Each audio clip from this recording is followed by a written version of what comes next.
जय भीम, नमो बुद्धाय। आज पावन मंगलमय आषाढी पौर्णिमा आहे। धम्मचक्र प्रवर्तन दिन आहे आणि या निमित्तानं आपल्या सर्वांना या आषाढी पौर्णिमेच्या हार्दिक मंगलमय मंगल सदिच्छा व्यक्त करते।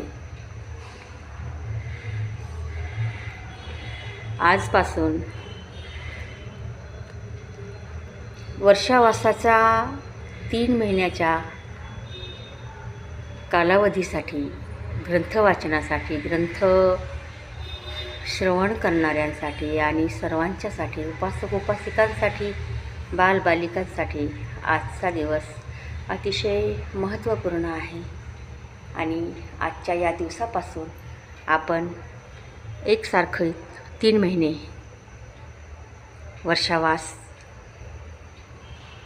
म्हणजेच बुद्ध धम्म संघाचं अतिशय श्रद्धापूर्वक अंतःकरणानं सन्मान करतो। याच आषाढी पौर्णिमेच्या दिवशी महामाता महामाया हिला गर्भधारणा झाली होती, हे आपणा सर्वांस ज्ञात आहे।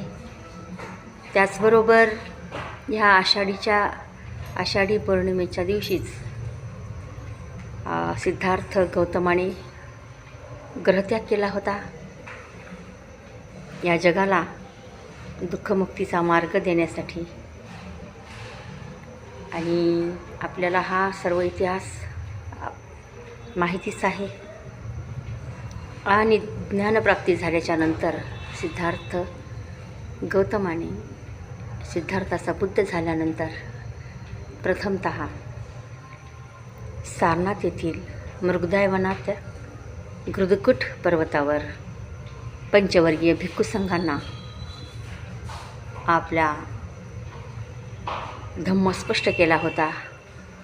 आणि त्यालाच तथागत गौतम बुद्ध यांनी दिलेले पहिले प्रवचन हाच त्यांचा विशुद्धी मार्ग आहे। आणि ह्या विशुद्धी मार्ग आपल्याला मिळालेलं ज्ञान